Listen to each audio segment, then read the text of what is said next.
Ok, bonsoir. Bonsoir, je me présente, Anthony Ginier, consultant chez Xebia, et je travaille en ce moment sur une mission de… pardon, excusez-moi. Attends, Je recommence. c'est parti. Donc, je suis Anthony Ginier, consultant chez Xebia, et je suis actuellement en mission sur une refonte des parcours de souscription sur une grande banque en ligne, donc en Angular et Node.js. Donc, moi, je m'appelle Antonio Taxin, je suis dev full JS, enfin full stack JS, et je suis en mission en interne pour l'instant. Chez Xebia également. Et donc, du coup, voilà, on va vous présenter ce soir. On voulait faire une présentation avec une introduction et Webpack d'affilée. Et on s'est rendu compte que c'était beaucoup trop long, donc du coup, on a scindé en deux. Après, on a tiré à la courte paille et j'ai perdu. Et donc, du coup, moi, je vais vous faire la présentation et Anthony va vous faire la partie Webpack. Du coup, Je resterai là juste pour les questions à la fin. Si je me trompe, il me met des petits coups de baguette comme ça. Alors, du coup, les modules et les packagers JS. Je vais faire une petite historique pour savoir pourquoi c'est bien ce qu'on fait en ce moment et un petit peu comment ça se passait avant. Donc, du coup, du temps des dinosaures, ah tiens, ça n'a pas été mis à jour, donc des dinosaurs, pardon. Qu'est-ce qu'était un module JS? Alors, ça, si vous connaissez ce personnage, il y a des chances que vous connaissez la réponse, que vous ayez déjà manipulé des vieux modules JS. Donc, au tout début, on mettait des fonctions et puis ça s'enregistrait sur Windows, c'était la fête, c'était pas propre, ça polluait le scope. Donc, après, on a trouvé une autre façon de faire. On a utilisé les Immediately Invoked Function Expression, ou IIFE, qui permettaient d'encapsuler dans une closure une fonction qui allait retourner un objet, un module. Donc c'était pas mal, c'était déjà pas mal mieux. Et du coup, ça a permis d'aller encore un peu plus loin et d'enregistrer ces modules dans un namespace. Donc en fait, on le passe à la closure. En fait, au début, voilà, on regarde s'il existe déjà. S'il n'existe pas, on crée un nouveau module.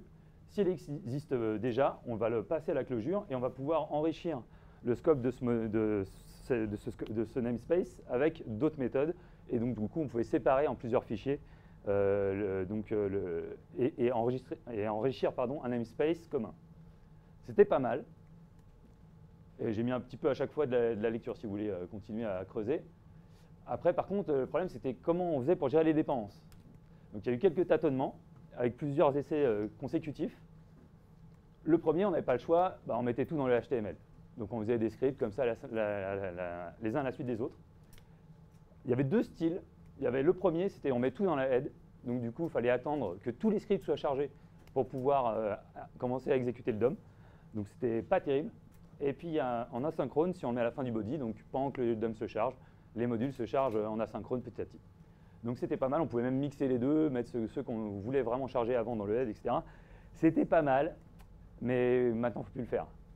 C'est vraiment quelque chose qui a des grosses problématiques. Déjà, on ne peut pas concaténer, on ne peut pas minifier, et surtout, la gestion des dépendances, on est obligé de les faire par l'ordre des scripts qu'on met dans le HTML. Donc c'est vraiment pas pratique, et chaque fois qu'on fait un nouveau module, c'est un peu la merde. Donc, il y avait une solution qui était d'utiliser des task runners pour pouvoir faire un bundle. Donc là, j'ai fait un exemple en gulp. J'aurais pu faire un exemple en grunt, mais il n'y avait pas assez de place sur tout l'écran. Et donc du coup, voilà, donc c'est bien, on voit qu'on concatène, qu'on uglifie, qu'on le met dans un endroit. Donc on a dû concaténer, minifier, zipper. Le problème, c'est comment on gère les dépendances. Là, encore une fois, on se retrouve à les gérer dans le task runner. Donc on a la même problématique d'ordre des modules. Et voilà, on doit tout déclarer, on doit penser ce nouveau module, où est-ce que je dois le mettre pour que ces dépendances soient respectées, etc. Donc là, pareil, ça faut plus, ça sert à rien. Il ne faut pas utiliser le task runner pour ça. Ça peut servir d'autres choses, mais pas pour ça. Donc la solution, c'est de gérer les dépendances dans le code. Vous allez me dire, mais c'est ce qu'on fait en back depuis super longtemps. C'est vrai. Mais en front, ça n'existait pas, jusqu'à un certain temps. Donc quand on a commencé à vouloir faire ça, il a fallu trouver une nouvelle façon de faire des modules JS. Et au tout début, il y a deux gros challengers qui s'affrontaient. Le premier des challengers, c'était AMD. C'est Asynchronous Module Definition. C'est donc d'une certaine manière, donc la façon qu'il a eu de faire, c'est d'exposer une fonction define sur le scope global qui permettait de définir un module, et ensuite définir un module et d'associer des dépendances. C'est un module qui se charge en asynchrone, donc c'était une de ses grosses forces. J'ai mis un petit exemple pour voir ce que ça donnait. Donc on a la fonction define, on lui passe en premier le nom du module, c'est optionnel, mais bon, je ne vais pas rentrer dans les détails. En deuxième, c'est un array avec toutes les dépendances que ce module-là doit avoir quand il se charge. Et ensuite, la fonction qui s'exécute, qui définit le module. En dessous, on voit c'est un module en dépendance, le module B, donc qui doit être intégré dans ce module A. Le deuxième challenger, un petit peu de lecture encore, le deuxième challenger, c'était donc CommonJS. CommonJS, c'était une autre façon de faire, vous devez la connaître pas mal si vous avez fait du Node. C'est une variante de CommonJS qui est quand même assez proche de l'original. Hop, là j'étais un peu vite. Donc lui, sa façon de faire, c'est d'avoir une fonction require qui permet d'importer les modules dans le scope et d'avoir modules qui permettent d'enregistrer dans le scope les modules. C'est un import statique, au contraire d'AMD, et donc je me tourne tout le temps la tête, c'est vachement pratique. La simplicité de la syntaxe et le fait que Node.js ait pris cette pattern par défaut, enfin une pattern approchante, l'a rendu très populaire. Ça, je pense que vous en avez tous plus ou moins fait, au moins une fois. Donc on voit que le module B, cette fois-ci, on fait juste require module B. Ensuite, on fait module export. Alors ça, c'est ce qui va exporter notre module A. Donc du coup, là, c'est dans le fichier. C'est le fichier qui donne le nom du module. On peut appeler du coup une méthode du module B dedans. Et puis le module B, il expose juste sa fonction. En l'occurrence, rien du tout. Un petit peu de lecture dessus. Alors le problématique, c'est que les deux communautés étaient vraiment très actives. Donc du coup, il y avait des modules qui étaient faits en AMD, d'autres qui étaient faits en CommonJS. Des fois, on voulait utiliser l'un alors qu'on était parti sur la pattern un système avec les autres modules. Donc du coup, il y a Adi Osmani qui a dit, bon, moi je suis là, je vais tous vous rassembler et je vais trouver une solution qui marche partout. Il a trouvé l'Universal Module Definition, ou UMD. Alors, c'est en fait, des wrappers qui permettent d'utiliser les modules quel que soit l'environnement dans lequel vous vous trouvez, et qui va essayer de deviner quel type de module vous utilisez pour pouvoir vous rendre un autre module codé dans un autre style de pattern utilisable pour votre code. Donc il est assez verbeux, et en plus cette proposition a été publiée vraiment pas longtemps avant qu'il y ait la proposition des modules ES6 ou 2015, et donc c'est assez peu utilisé. Un petit exemple, quand je vous disais que c'est un peu verbeux, donc on retrouve notre IIFE, on voit qu'on lui passe en deuxième ici, ce qu'on lui passe, c'est notre module A en fait. On voit qu'on attend un module B en dépendance. Ici, on a root et factory, donc la factory c'est cette fonction, et this c'est root. En général, quand on est dans un browser, c'est window. Donc du coup, ensuite, ce qu'on fait, c'est que juste on essaye de deviner dans quel contexte vous utilisez ce code-là. Si on voit define et qu'en fait il y a AMD, on est en AMD, donc du coup on va déclarer le module que vous voulez intégrer dans votre module A à la manière AMD. Si en revanche il y a un objet module et qu'il y a export dedans, alors ça c'est CommonJS, Node.js parce qu'il y a export. Donc du coup on reprend la fonction et on lui passe le require du module B et on fait même sur root. Il y a d'autres versions avec les modules jQuery, etc. Donc c'est pas pratique à utiliser, il y a beaucoup de code, bref. C'est pour ça que ça n'a pas trop eu de succès. Enfin, c'est utilisé, mais c'est bon, bref. Et le sacré Graal, le Graal, enfin, les modules ES6 ou 2015, la grande force, c'est que c'est un standard. Donc du coup, on a enfin une façon standard de décrire des modules, de pouvoir les importer et de modulariser son code. On peut l'utiliser dès maintenant, même si les browsers ne peuvent pas le comprendre en natif, grâce à Babel. Et ça a un peu cette tête-là. Alors j'ai divisé les exports et les imports. Il y a beaucoup de façons de faire. Mais en gros, pour exporter, c'est export quelque chose. Il y a export let, c'est comme var, un nom. Ça ressemble le plus au CommonJS. Et on va lui associer, par exemple, derrière le nom, ça peut être une fonction, une variable qui contient une fonction, qui contient un objet, etc. On peut importer directement des objets comme ça. Enfin, je ne vais pas tout décrire. Il y a le default qui est un petit peu une nouveauté, c'est que quand vous exportez default quelque chose, si vous l'importez ensuite, si vous ne déclarez pas de module spécifique, il va prendre ce qui a été déclaré en default. Après, donc, on peut retourner directement une fonction, il y a des petites variantes. Il y a étoile, on peut mettre aussi des alias, variables as quelque chose. Enfin, je vous laisserai regarder en détail. Et pour les imports, ça ressemble un petit peu à require, mais c'est un peu plus varié aussi. Donc on peut faire import un nom from un autre nom. L'autre nom, ça sera le fichier ou le module qui aura exporté default ou qui aura exporté un truc qui s'appelle nom. En fait, étoile, si vous voulez récupérer tout ce qu'il y a depuis le fichier que vous voulez importer. Et puis après, vous pouvez faire des choses pas mal. Donc ça, c'est un peu ça le truc qu'il faut retenir. C'est qu'on peut importer, par exemple, dans nom module, seulement le membre qui s'appelle membre. Par exemple, si j'ai exporté 4 méthodes, une 1, une 2, une 3, je pourrais mettre 1 ici. J'importerai que la fonction 1 du module, mon module. Donc pareil, je vous encourage à aller regarder sur Mozilla, c'est pas mal détaillé. Alors côté de la gestion des dépendances, il y a les packagers qui allaient un peu plus loin que les task runners, enfin qui voulaient faire ce qu'on fait maintenant avec d'autres outils. Je les ai cités pour mémoire. Donc il y a Require.js qui utilisait une pattern plutôt AMD au début. Donc on pouvait, on avait, on avait dans notre HTML ce bout de script qui à la fois allait récupérer Require, et en même temps on lui indiquait un point d'entrée, le main, qui lui après allait commencer la chaîne des dépendances. Donc lui, c'était app, et après il allait chercher un module A, qui lui-même pouvait aller chercher d'autres modules. Il y avait une chaîne de dépendances qui était reconstituée. Comme c'était basé sur AMD, c'était des modules asynchrones. Vous pouvez faire du lazy loading. Je ne sais pas si vous voyez ce que c'est, je pense que tout le monde voit, c'est un bout de code ne soit chargé qu'à une certaine action de l'utilisateur, ne pas charger tout de suite tous les JS. Enfin, tous les fichiers, ce n'est pas forcément d'ailleurs que des JS. Les inconvénients, c'est qu'il y a un fichier par module, même une fois que c'est rendu en production à l'utilisateur. Et puis c'est une syntaxe un peu lourde. Puis moi, ça me rappelle un peu, quelqu'un que je nommerai pas, ça me rappelle un peu Angular comme système d'injection, non? Je sais pas. Genre un truc avec des crochets, des machins, bon, bref. C'est assez. Moi, je trouve pas ça forcément élégant. Après, il y a eu Browserify. Donc, alors là, une fois que c'est arrivé, tout le monde l'a utilisé, c'était génial. C'était assez simple. On utilisait une pattern qui était. Au début, c'était plutôt du CommonJS. Donc, ça nous permettait de faire du require dans notre compte front et que le packager, avec juste une petite commande, fasse un bundle de tous les fichiers JS en regardant chaque fichier, sa chaîne de dépendance et en constituant un bundle ou plusieurs, mais en fait souvent un seul fichier avec tous les fichiers JS dedans. Il y a eu Brunch, qui se basait aussi sur CommonJS, qui est moins connu, qui est un peu l'oublié, mais qui est assez performant et qui a bizarrement un petit peu la même philosophie que Webpack.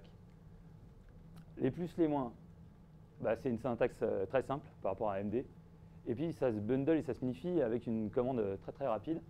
Les inconvénients, c'est qu'on ajoute une phase de build, c'est qu'on est obligé d'avoir soit un task runner, soit dans NPM, soit dans quelque chose qui va lancer la commande qui va gérer le bundle. Et puis, il n'y a pas de lazy loading. Donc du coup, voilà, maintenant là on est en 2016, il y a tout ça qui a été fait. Il y a toujours les mêmes types de modules qui existent, CommonJS, AMD et UMD et ES6. Qu'est-ce qu'il existe? Il y a des nouvelles façons de faire. Il y a JSPM, il y a Webpack et maintenant Rollup et sûrement plus tard d'autres qui prennent la relève et qui vont aller encore plus loin. Je vais laisser la parole à ceux qui vont en parler. Je ne sais pas combien de temps j'ai mis, du coup. Oui. Alors, attends. Est-ce que je vais... Un quart d'heure? Allez, je devais être un peu rapide. Je vous filerai les slides si vous voulez les creuser un petit peu. Je ne sais pas où il est le tien. Ah, il est là. Ouais.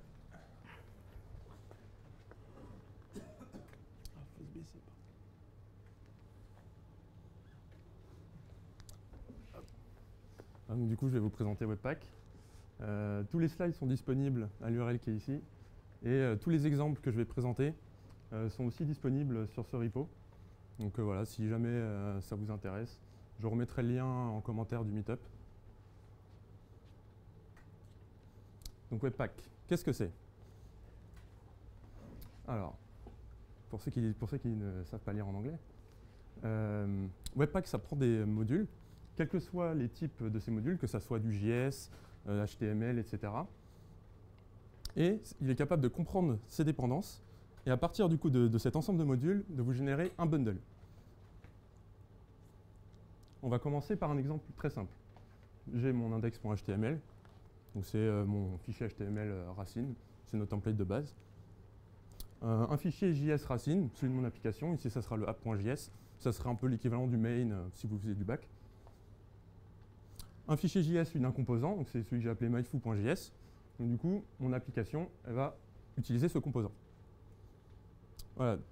Et c'est une des spécificités de Webpack, c'est que du coup, ce fichier JS, il va aussi avoir besoin de son style. et de son template. Et tout ça, dans ces exemples, ça sera fait en ES6, compilé avec Babel. Donc voilà, ici j'ai mon index.html, j'ai fait un composant custom, myfoo, et dedans bah, j'ai mon script, celui du bundle. Voilà, donc mon main, quoi, mon app.js, très simple pour l'instant, il fait que importer mon composant. Un composant qui a ce template-là, très simple, hello, je suis myfoo. Et un style, voilà, donc un background color bleu, et il est un peu plus gros, histoire qu'on puisse le voir sur les slides. Donc c'est là que ça devient intéressant. Ce composant, il importe son template. C'est quelque chose que normalement, à part sur Webpack, on ne voit pas souvent. Donc j'importe un fichier HTML. Du coup, dans ma variable template, j'ai accès au HTML. Pareil, à la deuxième ligne, je fais un import de mon CSS. Du coup, mon CSS est chargé depuis mon JS. Et enfin, sur les dernières lignes, peut-être qu'il y en a qui auront reconnu comment déclarer un composant custom. Donc là, que vous fassiez du Angular, du React ou du Ember, pas de jaloux, c'est du natif. Donc ce qui est surtout important, c'est ce inner.html égale template. Donc j'utilise le template que j'ai importé depuis mon HTML. Le résultat, hop, il y a bien tout qui est affiché. Là, dans myfoo, j'ai bien le template que j'ai importé. Et Webpack est allé injecter les styles dans mon head. Alors, Webpack, il a quand même besoin d'un petit peu de config. Mais vous allez voir, elle est très simple. D'abord, très bien.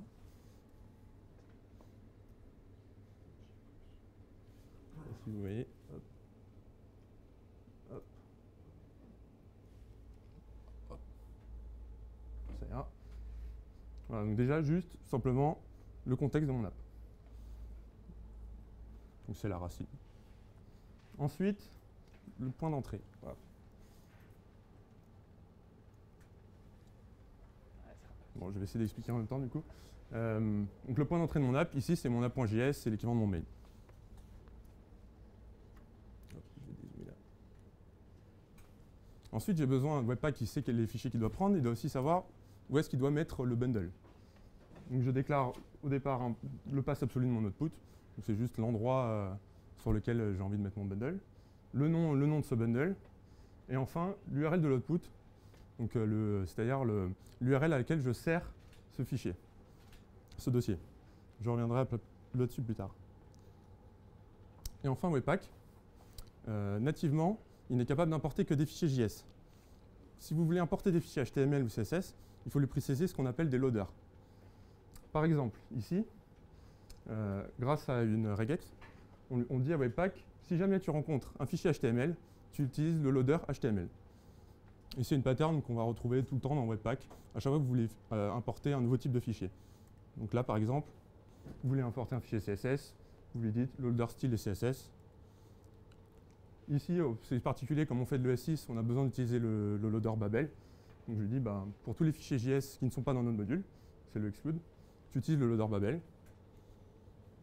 Et pour tout le reste, Webpack, il utilise ce qui est built-in, donc le loader ES5. Donc voilà.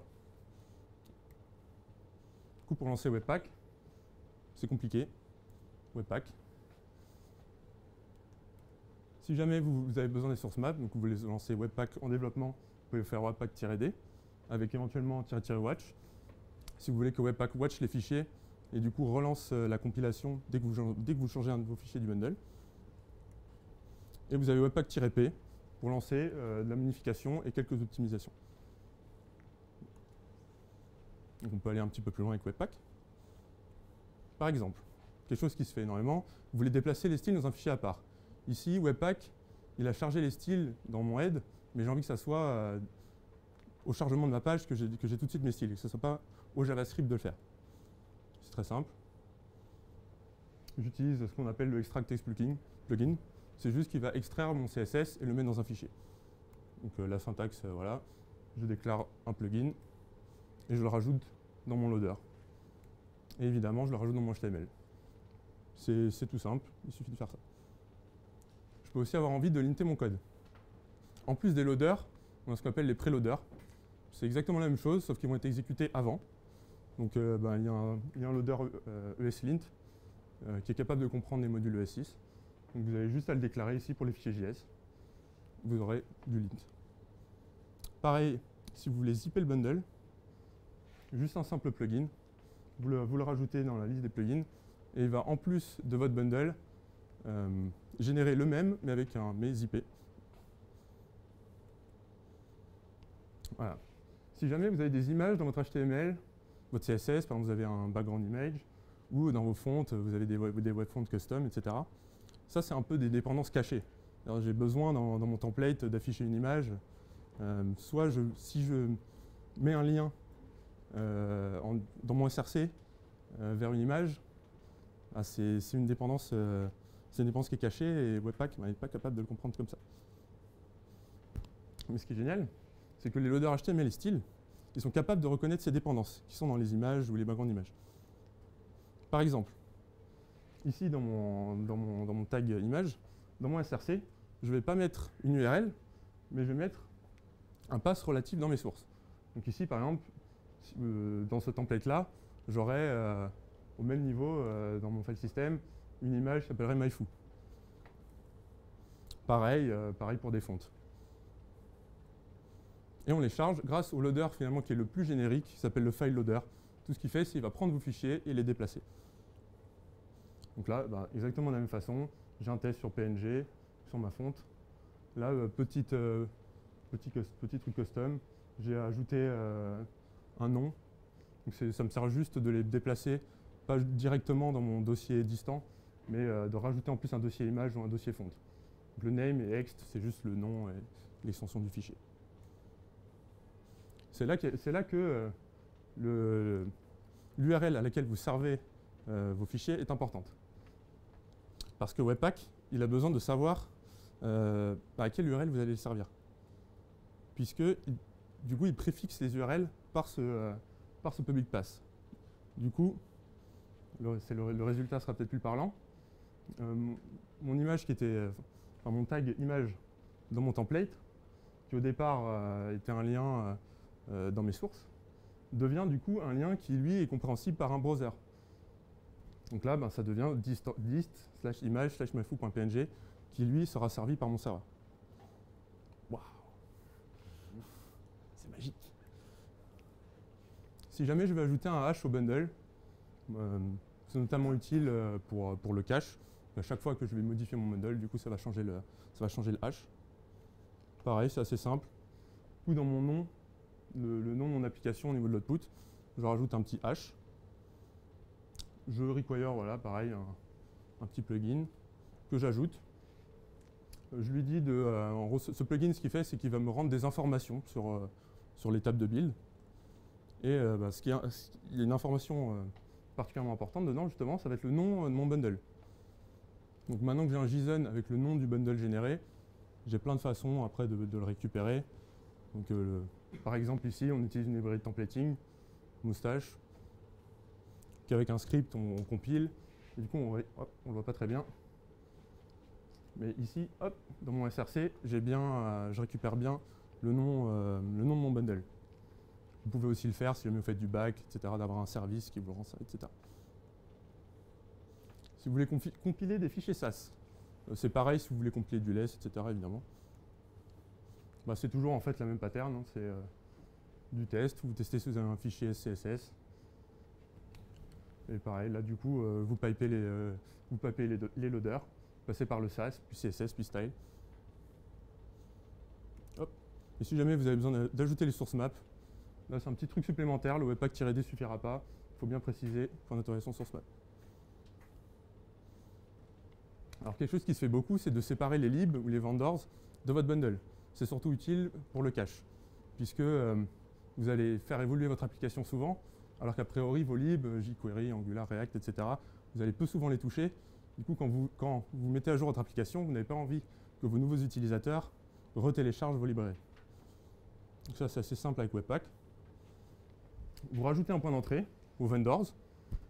Vous rajoutez voilà, ce petit plugin. Hop, donc ici, par exemple, j'importe jQuery dans mon application. sachant que je l'ai rajouté ici dans mes vendors. Donc lui, derrière Webpack, il va faire un require de jQuery, mais je ne le verrai pas. Dans mon index.html, du coup, je récupère le vendors.js qui sera généré. Et le code jQuery, si on regarde le code de jQuery, pardon, si on regarde dans les deux fichiers qui sont générés, il n'est présent que dans vendors.js, même si j'ai fait un import dans mon app.js. Une autre façon de faire, qui est un peu plus custom, du coup, c'est d'avoir son propre vendors.js. C'est un nouveau point d'entrée. Dedans, vous allez importer tout ce que vous voulez, tous vos vendors. Éventuellement, si vous voulez rajouter dans les librairies des modules à vous, vous pouvez aussi le faire là-dedans. Il sera dans le vendors.js. Et en plus de la configuration juste avant, là dans le vendors, vous déclarez voilà, ce nouveau point d'entrée qui sera au vendors.js. Une chose que fait Webpack très bien, c'est un de ses gros points forts, c'est le lazy loading. Donc là, le problème qu'on a, c'est que tout notre bundle est chargé, même les modules qui ne sont pas immédiatement utiles. Du coup, ce que j'aimerais, c'est avoir un chargement initial plus rapide. Et pour ça, il faut que je découpe mon module et que je charge les modules à la volée uniquement quand j'en ai besoin. Je vais vous montrer ça au travers d'un petit exemple. Ici, par exemple, j'ai un petit bouton. Je veux qu'il rende toute ma page jaune. J'ai envie qu'il exécute en haut ce code-là. Voilà, hop, le make it yellow, qui fait que voilà, c'est du jQuery, background color à yellow. Le problème, c'est que ce code, tant que je n'ai pas appuyé sur le bouton, c'est un peu du code mort. Je n'ai pas besoin de le mettre dans mon bundle tant que je n'ai pas appuyé sur ce bouton. Du coup, ce que je vais faire, c'est que je vais charger ce code-là uniquement au clic du bouton. Donc là, la syntaxe n'est pas importante, mais c'est surtout retenir que voilà, avec le require.ensure, en gros, j'entoure mon code de ce truc-là, et ça permettra de le charger dynamiquement. Donc là, j'ai juste mon bouton et je require ce truc-là à l'intérieur du require.ensure, et j'appelle la méthode. Je vais faire une mini démo. Hop, je vais recharger. Voilà, donc là on voit que hop, j'ai mon index.html, j'ai mon app.js. Du coup, je vais cliquer sur mon petit bouton. Hop, tout bien jaune. Et là, on voit qu'au moment où j'ai appuyé dessus, j'ai le code de mon bouton. Alors si je regarde dedans, hop, j'ai le code, j'ai le make it yellow dedans. Donc ça, il n'était pas présent dedans et c'est seulement au clic que ça allait le télécharger.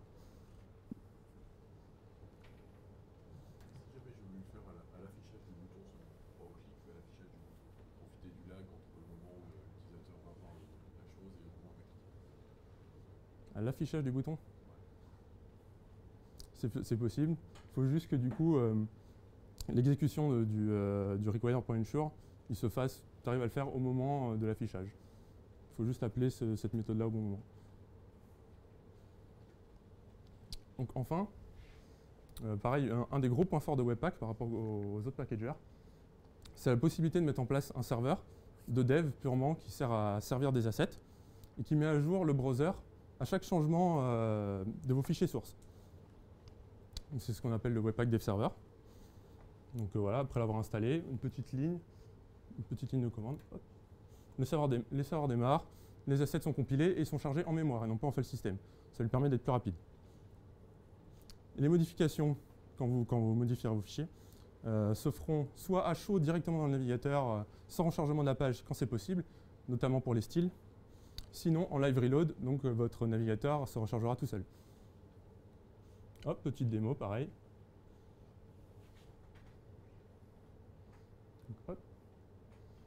Voilà, là on retrouve l'exemple qu'on avait tout à l'heure. Hop, là je vois que HMR, pour votre module replacement, je vais par exemple changer mon style.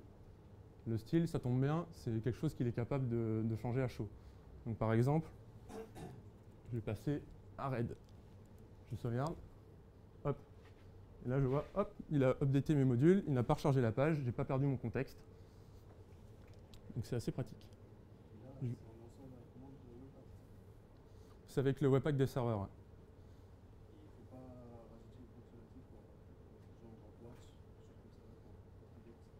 Alors tu peux rajouter une fonction, tu as des fonctions natives pour Webpack qui permettent de faire du hot module replacement. Mais c'est plutôt pour le JS. Là, le CSS, c'est natif, tu n'as rien besoin de faire. Pour tous les styles, vous n'avez pas besoin, ça fait du remplacement à chaud. Pour le JS, justement, donc, hop, je suis là, j'ai modifié mon fichier JS. Là, par contre, il n'est pas capable, nativement, Webpack, de faire du remplacement à chaud. Donc, par exemple, je vais modifier mon petit console.log. Hop. Il a rechargé la page. J'ai mon console.log qui est là. Hop, en bas à droite. Et voilà.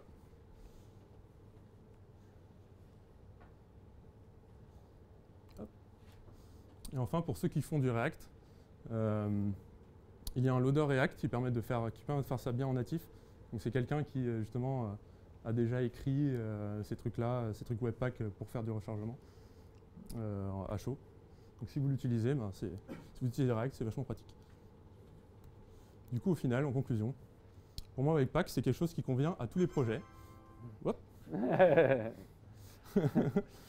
Ça convient à tous les projets, puisque même pour des projets simples, finalement, la configuration, elle est assez simple. Au fur et à mesure que votre projet va se complexifier, vous allez juste, de manière incrémentale, enrichir votre configuration Webpack. Ah. Des questions? Oui. J'ai une question. En fait, si on va le lancer par rapport à chaque environnement, le développement jusqu'au prod, est-ce qu'il y a possibilité parce qu'on va le lancer en prod, d'optimiser les ressources, on charge ça? Quand on fait le moins P ou... Alors, tu peux faire déjà le Webpack -P. Ce qu'il va faire, c'est... C'est comme le profil en Maven, c'est ça? C'est pardon? C'est comme la gestion du profil en Maven? Je ne connais pas assez en Maven. En tout cas, le Webpack-P, il va te faire de la concaténation, de la minification surtout. Et après, tout à l'heure, on a vu le zip. Là, par contre, il faut rajouter un petit plugin qui va te faire le zip de ton package. Dernière petite optimisation de Webpack, mais seulement depuis sa version 2. Si tu fais des modules ES6, là, en version 1, Webpack, il n'est pas capable de comprendre les modules ES6, il les compile et c'est du require. Là, maintenant, il fait ce qu'on appelle du tree checking. Il va rajouter dans le bundle que les fonctions que tu as importées. Mais ça se fera automatiquement. Tu nous as montré un exemple dans lequel tu passais du CSS au SAS. Mm. Et maintenant, si on passe à Compass, qu'est-ce qui se passe? On peut y arriver aussi? C'est ça compatible ou il y a des soucis? Alors, Compass, en général, on le fait un import en dépendance d'un autre fichier SAS. Jusqu'ici, voilà. La problématique avec SAS, en fait, on a voulu faire, nous, une fois des modules qui étaient vraiment self-contained, où on importait à chaque fois toutes les dépendances, même en SAS. Et en fait, il y a une problématique, c'est que l'import de SAS, il ne fait pas du import once par défaut. Je précise juste que Webpack, il est capable, le loader SAS de Webpack, il est capable de comprendre les imports SAS. En gros, vous pouvez avoir un point d'entrée SAS ou alors avoir un module qui require un truc SAS qui lui-même en importe plusieurs. Lui, Webpack est capable de les comprendre et de les importer. Typiquement, par exemple, voilà, si imaginons on a un module JS et on lui importe sa feuille de style à lui. Si vous avez une feuille de style générique avec des variables, il va vous dire « Ah, vous avez importé ça, mais je n'ai pas les variables, je ne sais pas ce que c'est. » Donc on va dire « Je vais importer ma variable, enfin ma feuille de style avec les variables. » La problématique, c'est qu'avec SAS, comme il ne fait pas de l'import once, dans tous les modules qui vont require ces variables génériques, il va à chaque fois importer une fois, deux fois, trois fois, quatre fois. Nous, on a vu que du coup, avec less, il était plus intelligent. Il faisait de l'import once et on pouvait même faire de l'import par référence. Et donc du coup, si vous voulez faire vraiment des modules self-contained même avec le CSS, moi je vous conseille pour l'instant, tant que le Node SAS qui sert à la compilation ne le fait pas, de partir sur less. Mais après, voilà. Less ou PostCSS, la plupart le gèrent, c'est vraiment SAS qui est derrière là-dessus.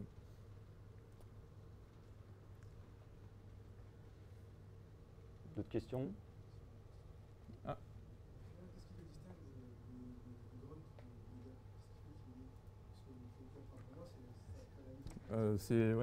Comme je l'ai expliqué, en fait, la problématique de Grunt et de Gulp, tu es obligé de déclarer tes fichiers quand même dans un fichier unique, et donc l'ordre reste important. Si tu veux, c'est toi-même tu vas devoir penser, alors oui, ce module, il aura besoin de celui-là, donc du coup, je vais le mettre avant. Alors que là, tu déclares juste comme en back, en fait, tes imports au moment où tu dis, lui, il dépend de tel module, même si ce module-là, t'en as besoin dans d'autres modules, toi, tu t'en fiches, tu déclares juste dans ton module qui en a besoin, et c'est Webpack qui va comprendre qu'il est importé deux fois, il l'importera qu'une seule fois. En plus, ça te permet de vraiment décomposer en modules. Là, par exemple, mon myfoo.js, lui-même, il allait importer son template, son CSS, il peut importer plein d'autres trucs derrière. Du coup, si jamais une autre application ou moi ailleurs j'en ai besoin, j'ai juste à faire un import quelque part dans mon application. Et hop, ça le comprend tout de suite et ça va tout importer. Oui, ça le fait qu'une fois. Tu avais une autre question, je crois. Oui, Allez, après toi. Ouais. Est-ce que vous avez essayé parce que le Webpack Dev Server là, c'est que pour tout ce qui est front, mais est-ce que vous avez essayé de le plugger sur je sais pas, un serveur Node.js ou un truc comme ça? Alors, ouais, en fait, Alors ouais, c'est pas. pas vraiment fait pour ça. C'est Soit pas tu fait fais l'un, pour soit ça. tu fais l'autre. En fait, la problématique, c'est que, enfin, vas-y, je te laisse répondre. Node.js, il a lui-même son propre require, etc. Enfin, c'est vraiment du back. Là, Webpack, c'est purement du packaging front.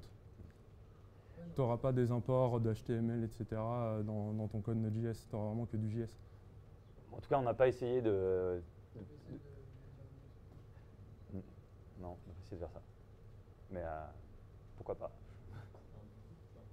Il y a un middleware, on peut utiliser le middleware de Webpack dans le serveur et du coup, Oui. c'est possible d'avoir son Oui. serveur Oui, tout à fait. d'intercaler Webpack, Oui. d'éviter d'avoir un serveur pour la build et un serveur pour l'appli. Oui, on peut. Vous avez un peu il y a Webpack 2 qui est en train de sortir. Est-ce que vous savez ce qu'il y a de nouveau et ce qui change? Alors, En- la grosse nouveauté, Ouais, ce la que grosse disait, nouveauté, c'est le tree shaking. Anthony, c'est le tree shaking. Après, je ne sais pas s'il y en a d'autres. Après, voilà, les on n'a autres pas encore nouveautés. trop regardé. T'as les bundles automatiques aussi maintenant, ils repèrent tout seul les systèmes quand ils portent dans ton code et ils chunk tout seul du coup en deux morceaux parce que tu as montré via l'asynchronisme en fait et il est capable maintenant de le faire de façon un peu automatique. Tu n'as plus besoin de les définir à la main. Ah, ok. Voilà. C'est une des grosses features après dans le fond. Ouais, pareil, j'ai pas trop regardé en détail. Bon, bah merci. Ouais, merci.